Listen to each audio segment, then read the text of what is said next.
कल हमने एफोरिज्म 7 तक किया था, जिसमें कल हमने एफोरिज्म 7 तक किया था जिसमें हमने ये देखा था कि जहां पर भी एक्साइटिंग कॉज नहीं मिलेगा या वहां पर कोई मेंटेनिंग कॉज नहीं मिलेगा, या अगर आप कोई कॉज आइडेंटिफाई करने में सक्षम नहीं होंगे तो उसमें हमें क्या करना होगा।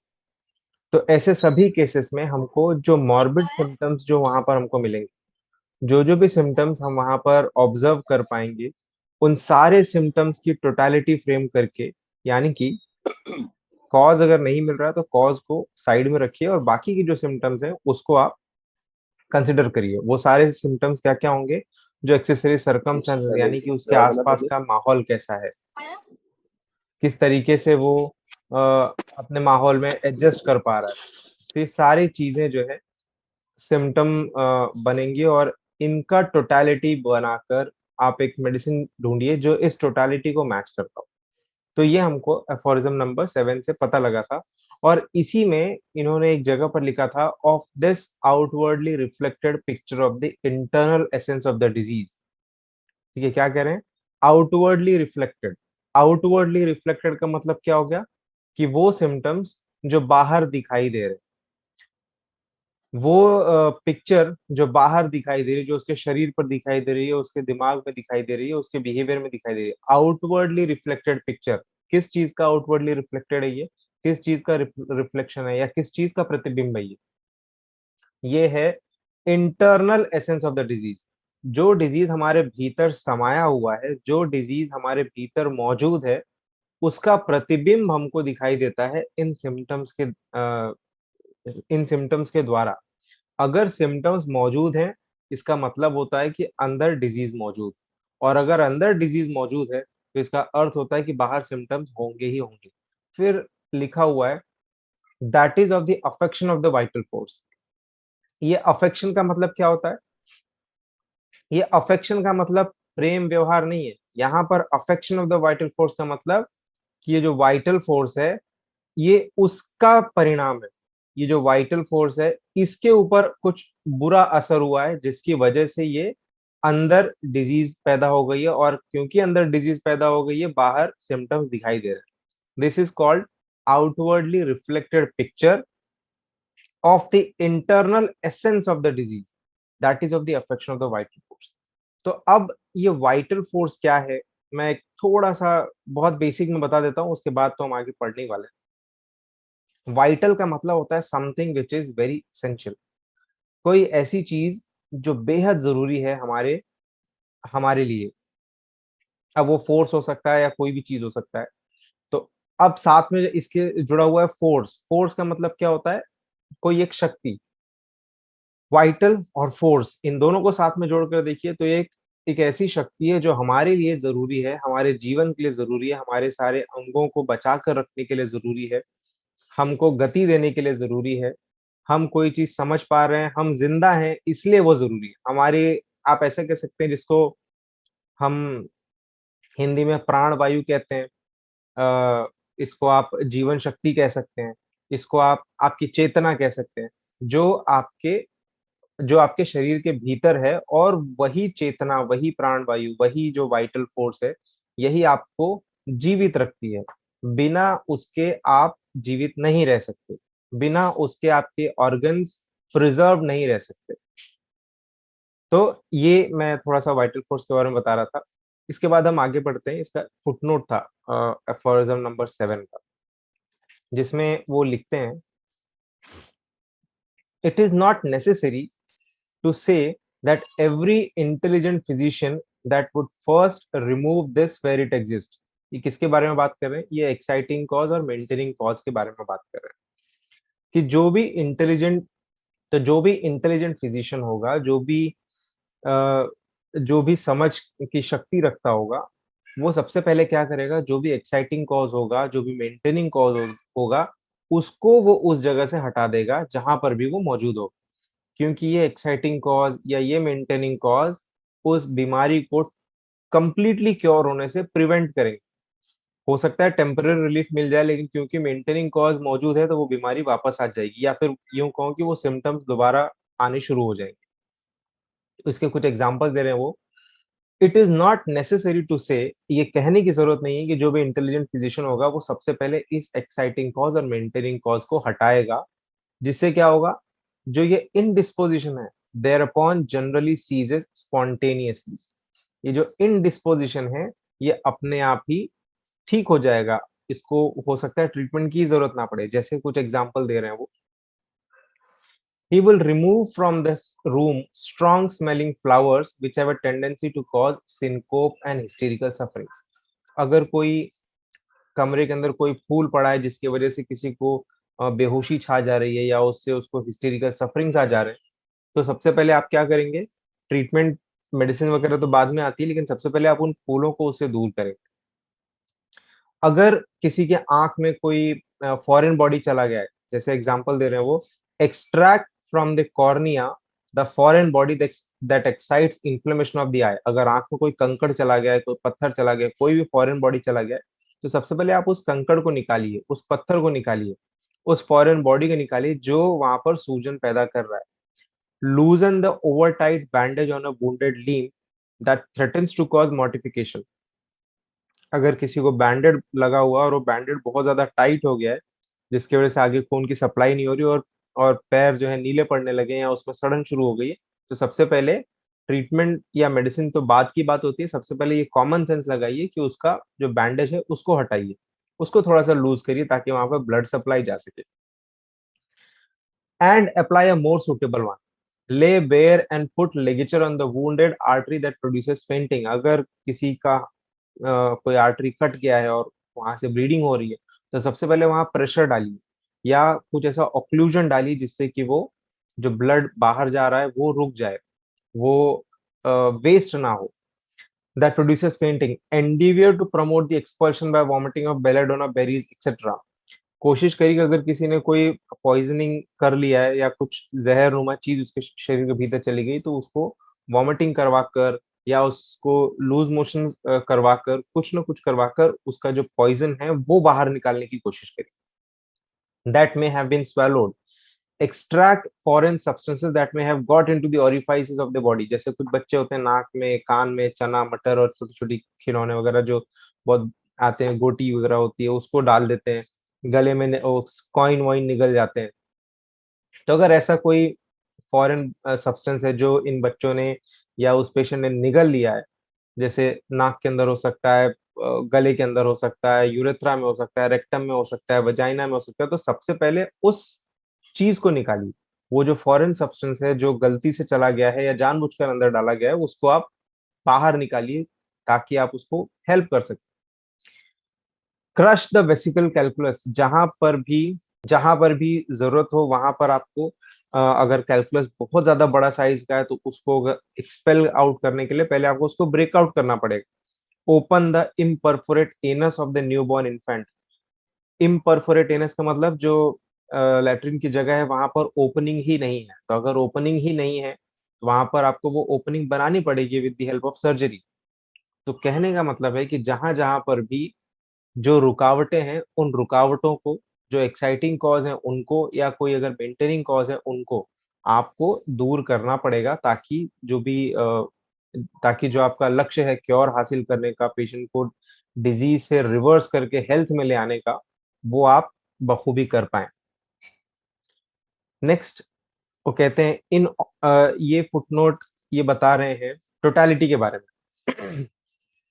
ये है टोटालिटी के बारे में ये फुटनोट है कि कल मैडम ने क्वेश्चन भी पूछा था कि होम्योपैथी और एलोपैथी दोनों जो है सिम्टम्स पर ही ध्यान देते हैं, फिर हम में और उनमें क्या अंतर है। तो उसी का ये आंसर है। In all times the old school physicians not knowing how else to give relief have sought to combat have sought to combat and if possible to suppress by medicines here and there a single symptom from among a number in disease। तो पुराने समय से लेके आज तक यही होता आया है कि ये लोगों को क्योंकि उस सिम्टम का इंपॉर्टेंस नहीं पता है, उस टोटालिटी का इंपॉर्टेंस नहीं पता है, तो वो लोग क्या करते हैं, सिम्टम को सिंगल आउट करते हैं, एक एक सिम्टम के लिए एक एक मेडिसिन प्रिस्क्राइब की जाती है। और ये क्या करता है, ये एक वन साइडेड प्रोसीजर हो जाता है जहां पर वो सिम्टम, जिस सिम्टम के लिए वो प्रिस्क्राइब किया गया, वो सिम्टम तो चला जाता है, लेकिन जो डिजीज है वो कहीं ना कहीं वहां रह जाता है, या पैलिएट हो जाता है, या सप्रेस हो जाता है। तो क्या कह रहे हैं, in all times the old school physicians not knowing how else to give relief, क्योंकि उनको पता नहीं है कि और किस तरीके से वो रिलीफ दे सके या पेशेंट को ठीक कर सकें, have sought to combat and if possible to suppress by medicines। उन्होंने इस बीमारी से लड़ने का या उस सिम्टम को सप्रेस करने का कुछ तरीका ढूंढ लिया है। Here and there a single symptom, एक सिम्टम यहाँ का, एक सिम्टम वहां का, सबको एक एक सिम्टम के आधार पर उसको ट्रीट कर ले। Here and there a single symptom from among a number in disease, एक डिजीज में ढेर सारे सिम्टम्स हैं, लेकिन उनमें से वो सिम्टम के आधार पर हर एक सिम्टम को एक एक मेडिसिन देने लग जाते हैं। इसको क्या कहा इन्होंने, अ वन साइडेड प्रोसीजर, ये एक तरफा प्रोसीजर है, which under the name of symptomatic treatment, which under the name of symptomatic treatment has justly excited universal contempt. ये एक वन साइडेड प्रोसीजर है जो पूरे जगत में इसकी भर्त्सना की गई है, इसके बारे में बुरा कहा गया, because by it not only was nothing gained but much harm was inflicted. क्यों उसकी भर्त्सना की गई, क्योंकि इस सिम्टोमेटिक तरीके से, इस सिम्टोमेटिक ट्रीटमेंट से, जहां पर आप हर एक सिंगल सिम्टम के लिए एक एक मेडिसिन प्रिस्क्राइब कर देते हैं, कोई भी चीज ऐसा नहीं हुआ जो फायदेमंद, बल्कि उससे ज्यादा नुकसान हुआ। A single one of the symptoms present is no more than the disease itself, than a foot is the man himself। एक सिम्टम भी अगर मौजूद है तो वो डिजीज का ही एक प्रतिबिंब है, वो डिजीज का ही एक इशारा है कि वो डिजीज वहां मौजूद है। तो आपने एक सिम्टम को तो ठीक कर दिया, लेकिन बाकी के जो सिम्टम्स हैं वो रह गए, जो डिजीज है वो रह गया। वो एक एग्जांपल दे रहे हैं, is no more the disease itself than a foot is the man himself। जैसे आपने उस डिजीज का पैर तो देख लिया, लेकिन वो पूरा का पूरा व्यक्तित्व छूट गया। आपने उसके पैर को ठीक कर दिया, लेकिन पूरा इंसान रह गया। This procedure was so much more reprehensible that a single symptom was only treated by an antagonistic remedy। एक सिंगल सिम्टम को ठीक करने का जो तरीका था वो केवल एंटागोनिस्टिक रेमेडी से था, यानी अगर उल्टी आ रही है तो एंटीएमेटिक्स दे दो, कॉन्स्टिपेशन है तो परगेटिव्स दे दो। Therefore only in an enantiopathic and palliative manner. तो इसलिए क्या होता है कि या तो बीमारी सप्रेस हुई है या केवल पैलिएट हुई है, whereby after a slight alleviation it was subsequently only rendered all the worse. जो धीरे धीरे सिंगल सिम्टम को ठीक करते करते आपने उन डिजीज को सप्रेस कर दिया या पैलिएट कर दिया, लेकिन लंबे अंतराल में देखा जाता है कि वो और ज्यादा वर्स हो जाते हैं और ज्यादा तकलीफदेह हो जाते हैं, क्योंकि बीमारी तो रुकी नहीं, बीमारी तो आगे बढ़ती रही, वो प्रोग्रेस करती रही। केवल उसका आभास नहीं, जो पेशेंट होता है उसको केवल आभास नहीं होता कि वो बीमारी अंदर ही अंदर बढ़ रही है या अंदर ही अंदर वो पनप रही है, वो फैल रही है। क्यों नहीं आभास होता, क्योंकि जो उसके रक्षक थे, जो बताने आए थे सिम्टम्स, उसको तो आपने उनका मुंह बंद कर दिया, उन सिम्टम्स को आपने दबा दिया, उन सिम्टम्स को आपने पैलिएट कर दिया। ठीक है, तो इसी का कंटिन्यूएशन है एफोरिज्म नंबर 8। इसमें वो कहते हैं, इट इज नॉट कंसीवेबल, ये समझ से परे है, not can it be proved by any experience in the world, ना ही ये किसी भी एक्सपीरियंस से इस बात को प्रूव किया जा सकता है, after removal of all the symptoms of the disease and of the entire collection of the perceptible phenomena, there should or could remain anything else besides it, or that the morbid alteration in the interior could remain uneradicated। ये कहते हैं कि ये समझ से परे है और किसी भी तरीके के एक्सपीरियंस से इस बात को प्रूव नहीं किया जा सकता, सिद्ध नहीं किया जा सकता कि जब सारे सिम्टम्स निकल जाएं, जितने भी सिम्टम्स के साइंस हैं वो सारे के सारे चले जाएं, जो भी आप उस बीमारी को आभास करने के जो भी लक्षण है वो सारे जब खत्म हो जाएं, देयर शुड और could remain anything else besides health. जब सब खत्म हो जाएगा, सारे सिम्टम्स ही जब खत्म हो जाएंगे, तो वहां पर हेल्थ,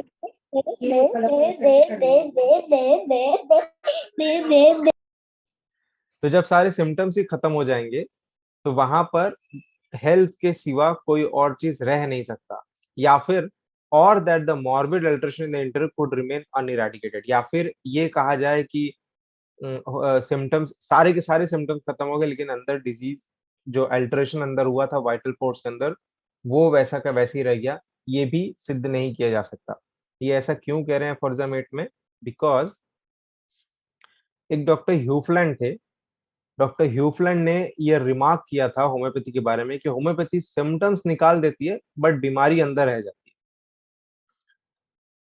तो इसका एक्सप्लेनेशन उन्होंने फुटनोट नंबर 5 में दिया हुआ है। When a patient has been cured of his disease by a true physician in such a manner that no trace of the disease, यानी उस बीमारी का ट्रेस भी नहीं रह जा रहा है, no morbid symptoms, कोई दुखदायक या कष्टदायक लक्षण भी नहीं रह जा रहे हैं, remains and all signs of health have permanently returned, और जो अच्छे स्वास्थ्य की जो जो निशानियां होती हैं वो सारे के सारे वापस आ गए। How can anyone without offering an insult to common sense, बिना कॉमन सेंस का, कॉमन सेंस को ताक पे रखे या बिना कॉमन सेंस की बेइज्जती किए कोई ये कैसे कह सकता है, affirm in such an individual the whole body disease still remains interior? वो कैसे कह सकता है जब सारे हेल्थ के साइंस आ गए हैं, जो बीमारी चली गई है, उसके सारे लक्षण चले गए, तो कोई ये कैसे कह सकता है कि डिजीज अभी भी अंदर पड़ा हुआ है? And yet the chief of the old school Hufeland asserts this in the following words. Doctor Hufeland ने, जो डॉक्टर हनीमन के वक्त में थे, ये ओल्ड स्कूल के चीफ फिजिशियन माने जाते थे। ओल्ड स्कूल यानी एलोपैथिक स्कूल में बहुत ही बड़ा नाम था ये। तो उन्होंने ये बात कही थी, homeopathy can remove symptoms but the disease remains. ये उसका ब्रैकेट में उसका रेफरेंस दिया गया है, वाइड होम्योपैथी पेज 27, 1 और 19। दिस, अच्छा अब ये क्यों कह रहे हैं, उसका कारण दे रहे हैं doctor. This he maintains partly from mortification at the progress made by homeopathy to the benefit of mankind.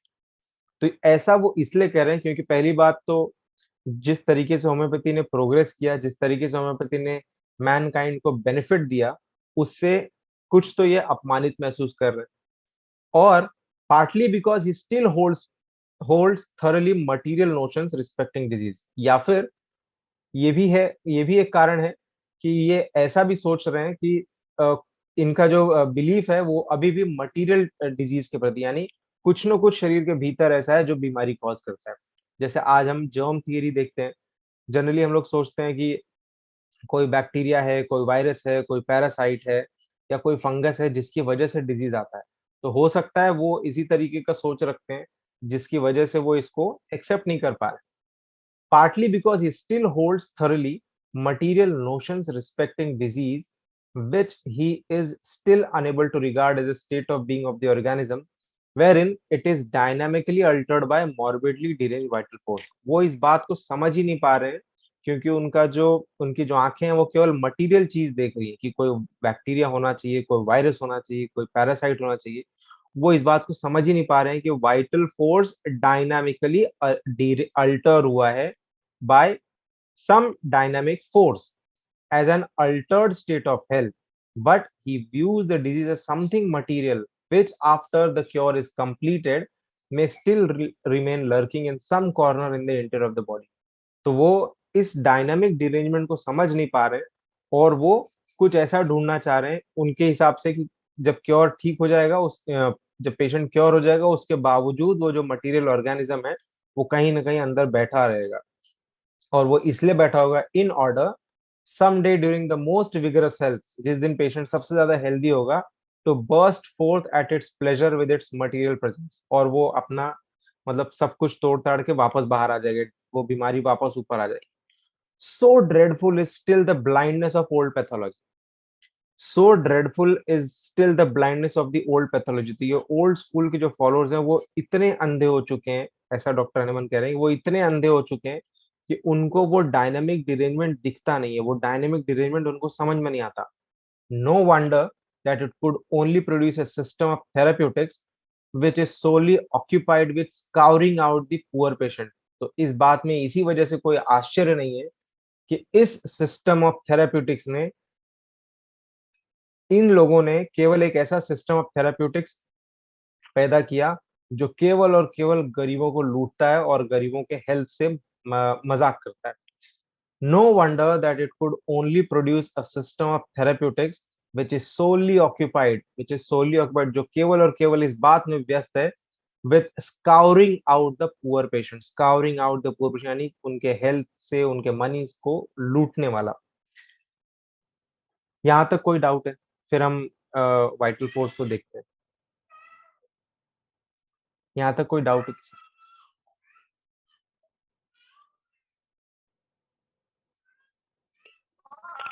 Hello. Hello. हाँ सर, एक सवाल था sir.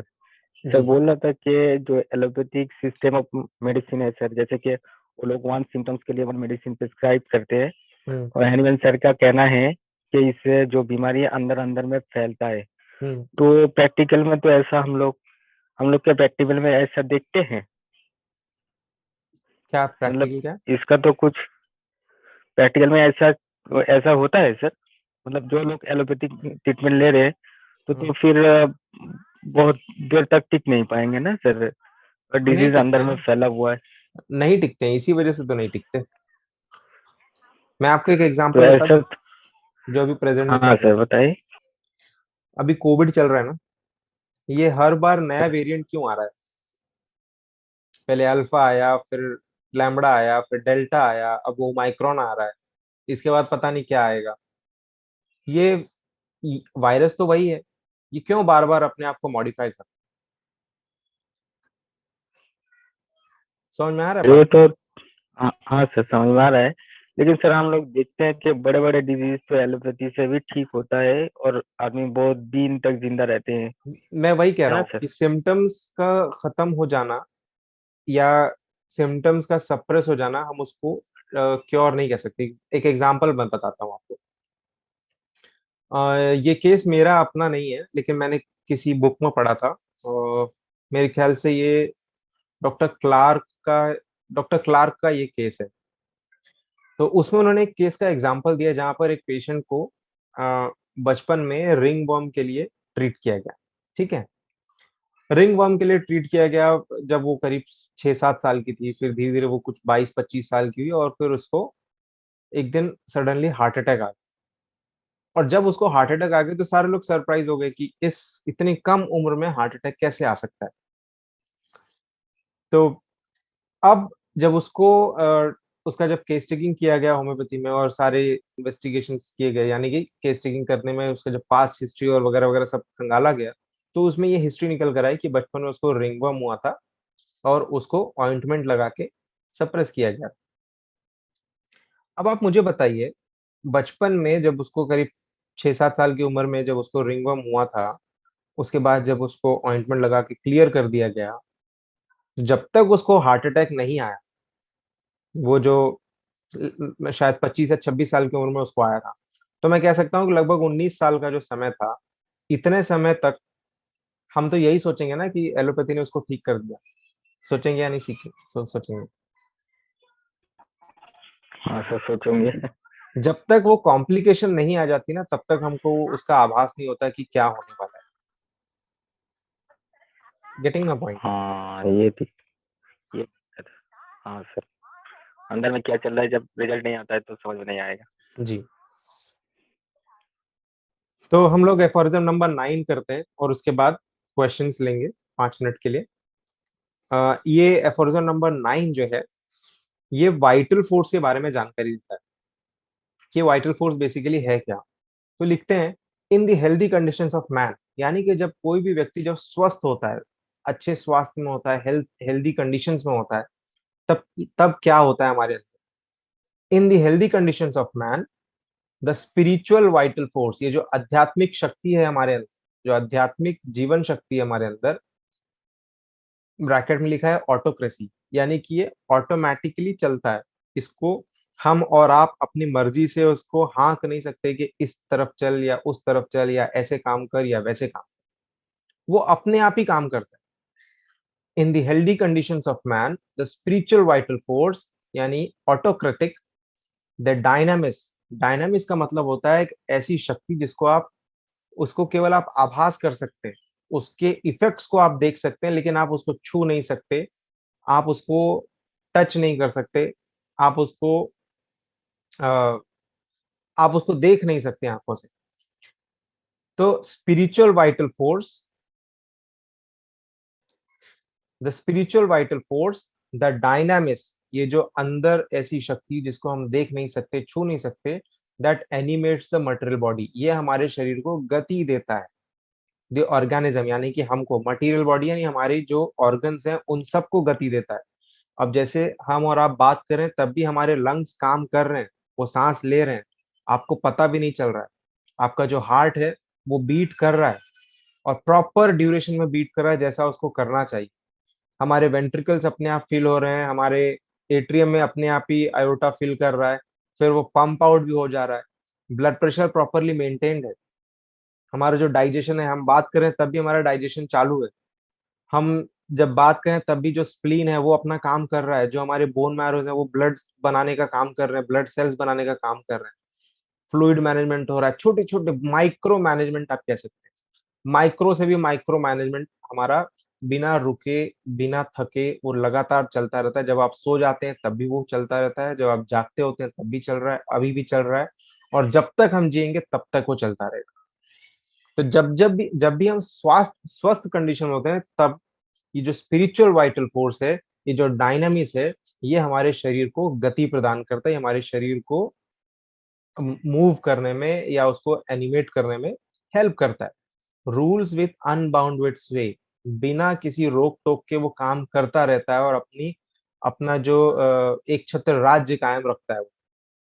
And retains all parts of the organism in admirable harmonious vital operations as regards both sensation and function. और यही जो force है, ये हमारे सारे ऑर्गन्स को एक हार्मनी में रखता है। सारे ऑर्गन्स के सेंसेशन, सारे ऑर्गन्स के फंक्शंस, इन सबको प्रॉपरली वो प्रिजर्व करके रखता है। Retains all parts of the organism, सारे हमारे ऑर्गन्स हैं, हमारे किसी भी ऑर्गन में सड़न नहीं होती। हम चाहे कुछ गलत सलत भी खा लें तो भी वो बॉडी उसको निकाल देता है, उसको रखता नहीं। और बॉडी में कहीं सड़न अपने आप नहीं आता जब तक कि वो डिजीज ना हो। तो हमारा बॉडी हमको रिटेन करके रखता है, हमको प्रिजर्व करके रखता है, so that our indwelling reason gifted mind, ताकि हमारे भीतर जो ये माइंड है, ये can freely employ this living, ये अपने इस जीवन का उपयोग कर सके for higher purpose of our existence, ताकि हम हमारे जीवन को एक अच्छे मार्ग पर ले जा सकें, ताकि हम लोगों की मदद कर सकें, ताकि हम स्पिरिचुअलिटी में जा सकें। तो ये जो वाइटल फोर्स है, ये क्या करता है, हेल्दी कंडीशंस में हमको प्रिजर्व रखता है। और इस वाइटल फोर्स की क्या क्वालिटीज है कि ये ऑटोमेटिकली काम करता है, डायनामिक होता है, और बिना रुके, बिना थके अपना हर काम करता रहता है, और हमको प्रिजर्व कर रखता है। हमारे में और एक डेड बॉडी में क्या अंतर है, कोई बता सकता है? एक जिंदा व्यक्ति में और एक मृत व्यक्ति में यही अंतर है कि उसका जो वाइटल फोर्स है वो एग्जॉस्ट हो चुका है, या वो खत्म हो चुका है, वो निकल चुका है उसके अंदर से। ठीक है। एक डेड बॉडी जो है वो अपने आप को प्रिजर्व नहीं कर सकती। उसके अंदर जैसे ही उसके अंदर से वो वाइटल फोर्स एग्जॉस्ट हो गया, वो अगले ही क्षण उसके अंदर डिकम्पोजिशन शुरू हो जाएगा। जो जैसे जैसे समय बीतेगा उसका डिकम्पोजिशन बढ़ते बढ़ते बढ़ते बढ़ते उसी मिट्टी में मिल जाएगा जिस मिट्टी से हम जन्मे हैं। लेकिन जब तक हम जी रहे हैं, जब तक हमारी सांसें चल रही हैं, जब तक हमारी धड़कन चल रही है, जब तक हम हेल्दी स्टेट में हैं, हमारे नाखूनों में भी हमारे नाखूनों में भी कहीं कोई सड़न नहीं आ सकती, कहीं किसी प्रकार का कोई दूषित कोई चीज नहीं आ सकता, ना हमारे बाल में आ सकता। तो ये वाइटल फोर्स एक ऐसी जीवन शक्ति है जो हमको प्रिजर्व करके रखती है। हमारे पास 6 मिनट का समय है, अगर कोई क्वेश्चन पूछना चाहते हैं तो। सर, जी, गुड इवनिंग मैम। मेरा क्वेश्चन था। हम्म। अ, ये जब ऑर्गेनल लिखा गया था तो ये तो हेल्दी ह्यूमन बीइंग में प्रूव करके मेडिसिन हम लोग मेट्रोमेडिका में मिलता है। तो जी मैम। आजकल जो ये वेट डॉक्टर्स हैं वो लोग प्रिस्क्राइब करते हैं फॉर एनिमल्स एज वेल। तो यही सिम्टम्स जो हेल्दी ह्यूमन बीइंग्स में हम लोग को मिलता है मेट्रोमेडिका में, can we apply for the animals as well? Yes ma'am, बिल्कुल मैम। अच्छा। सरप्राइजिंगली मुझे मैम कई बार मौका लगा है ऐसे, मतलब जानवरों को ट्रीट करने का। मेरा एक फ्रेंड है, स्कूल फ्रेंड, जो ऐसे डॉग्स वगैरह का बहुत ही क्रेज है उसको। तो सारे जो यहाँ के लोकल डॉग्स हैं उनका ट्रीटमेंट, उनका खाना पीना सब वो करता है। तो पहले तो उसको पता नहीं था, लेकिन जब उसको पता लगा कि मैं ऐसे मतलब जानवरों को भी प्रिस्क्राइब कर देता हूँ, तो उसने वो उसके यहाँ मुझे लगता है कि उन्होंने एलोपैथी देना बंद कर दिया है। जब भी किसी कुत्ते को कोई प्रॉब्लम होती है, वो मुझसे मेडिसिन माँग लेता है और मैं कहीं से कोई अलग से तो मटर मेडिकल लेकर नहीं आया हूँ, यही मटर मेडिका है, मैं बस उसको अप्लाई करता हूँ। मैं एक एग्ज़ाम्पल बताता हूँ। अभी कुछ समय पहले अ, एक उनके डॉग का कुछ ऑपरेशन हुआ था, आई गेस उसका एक्सीडेंट हो गया था, बाद में उन्होंने उसको ऑपरेट करवाया। तो उसके अंदर पस बन गया और पस बनने के बाद वो जो स्टिचेस थे वो बार-बार खुल जा रहे, तो वो हील नहीं हो पा रहा। तो मुझे वो फ़ोटो भेजा गया और उसका एक छोटा वीडियो बना के भेजा गया। तो उसके अंदर ना मुझे पस जो दिखाई दिया वो बहुत ही ऐसे थिन जैसा दिखाई दिया, डिलेड हीलिंग दिखाई दिया और मैंने जो सिम्पटम्स थे उसको कंसिडर करके मैंने उसको मर्क सोल मैंने प्रिस्क्राइब किया and they were very surprised कि जो एंटीबायोटिक से जो काम नहीं हो सका, वो उस मर्क सोल ने कर दिया। और उसके बाद एक ऐसे ही था, मुझे गाँव से फ़ोन आया था, मेरे एक पेशेंट हैं जो प्रतापगढ़ में रहते हैं। तो उनकी भैंस थी जिसको शायद सर्दी हो गई थी। सर्दी होने के बाद वो खाना-पीना नहीं खा रही थी, फ़ीवर हो गया था उसको। तो ऑब्वियसली मैं तो यहाँ मुंबई में हूँ तो मुझे कुछ ज़्यादा तो पता नहीं लगा, लेकिन बताते-बताते उन्होंने ये बताया कि उस भैंस की नाक से जो पानी निकल रहा है ना, वो ऐसे जाके लटक जाता है, जैसे रस्सी की तरह, तार की तरह। मुझे कुछ पूछने की ज़रूरत ही नहीं ना, वो कैरेक्टरिस्टिक ही ब पता चल गया कि इसको तो काली बाई की ज़रूरत है या ये जो डिस्चार्ज है वो काली बाई की तरह के, तो let us go for Kali Bai and Kali Bai ने उसका फ़ीवर वगैरह सब कम कर दिया। तो ही वाज़ वेरी हैप्पी। मेरा ये जो पहला एक्सपीरियंस था वेटरनरी का, ये तब था जब मैं मेरठ में रहता था। तो मेरे हमारा बंगलो था, उस बंगलो के जस्ट बाहर एक डॉग बैठता था। तो वो जो डॉग था उसके सारे बाल झड़ चुके थे, वो एक्जिमा टाइप का हो गया था उसको। सारे बाल झड़ चुके थे, जगह-जगह से ब्लीडिंग स्पॉट्स थे। तो मुझे तो ऐसा कुछ उस वक़्त पता नहीं था कि क्या करना चाहिए। हमारी जो ओनर थी क्योंकि मैं वहाँ रेंट पे रहता था, तो जो हमारी उस वो जो घर था वो डबल फ्लोर का था, तो ऊपर वाले फ्लोर पर मैं रहता था और नीचे वाले फ्लोर पे जो उसके ओनर थे वो लोग थे। तो उन्होंने मुझसे कहा कि अरे डॉक्टर साहब आप तो होम्योपैथिक डॉक्टर हैं, देखिए ज़रा इसको कुछ कर सकते हैं क्या? ये बेचारा यहीं पड़ा रहता है। अब उन्होंने पूछ लिया तो मैंने कहा ठीक है कोशिश करते हैं और मुझे मुझे ऐसा लगा कि इसको शायद सोरिनम देना चाहिए। क्यों लगा आप मुझसे पूछेंगे तो मैं शायद एक्सप्लेन नहीं कर पाऊँगा। क्योंकि इट वाज़ आप कह सकते हैं ना कि वो एक देख के ऐसा लगा कि यार सोरिनम देते हैं। पता तो था नहीं ना कुछ कि जानवरों को ट्रीट कैसे करते हैं। सोरिनम दिया और देने का तरीका क्या था वो उसका जो खाना रहता था और पानी उसके अंदर मिक्स करने के लिए बोल दिया मैंने। वो सोरिनम की बॉटल ला के दी। मैंने कहा ये जब वो खाना-पीना खाएगा तो उसमें डाल देना। अच्छा यहाँ बड़े शहरों में नहीं लेकिन छोटे शहरों में ये एक आदत होती है कि घर के या आस-पास के जो भी जानवर होते हैं उनके लिए भी एक छोटा कटोरी बाहर रखा जाता है कि और अंत में खाना निकाला जाता है उनके। तो वो उसी में आके रोज़ खाता था। सोरिनम देने के ठीक एक मुझे लगता है 1 महीना लगा होगा, उसके सारे बाल वापस आ गए। उसका जो इचिंग वो जो स्पॉट्स थे, जो ब्लीडिंग स्पॉट्स वगैरह जो मैंने बताया, जो बहुत ही गंदा लग रहा था देखने में, वो सारे के सारे रिटर्न आ गए। और वो मेरे लिए एक बहुत ही टर्निंग पॉइंट था। फिर मुझे ऐसा लगा कि हाँ यार, वेटरनरी में भी ये काम करता है, होम्योपैथी काम करता है। तो होम्योपैथी को जो ये लोग बोलते हैं ना कि होम्योपैथी तो साइकोलॉजिकल मेडिसिन है। अगर आप विश्वास करेंगे तो काम करेगी, नहीं विश्वास करेंगे तो नहीं करेगी। अब मुझे बताइए उन जानवरों को क्या पता है कि आप होम्योपैथी दे रहे हैं कि एलोपैथी दे रहे हैं? जी, बिल्कुल सर। सर आई थिंक ये वाइटल प्रिंसिपल और वाइटल फोर्स बिल्कुल, जो ऑर्गेनल बिल्कुल। में बोलते हैं, ये 5th और 6th में थोड़ा डिफरेंस है ना सर?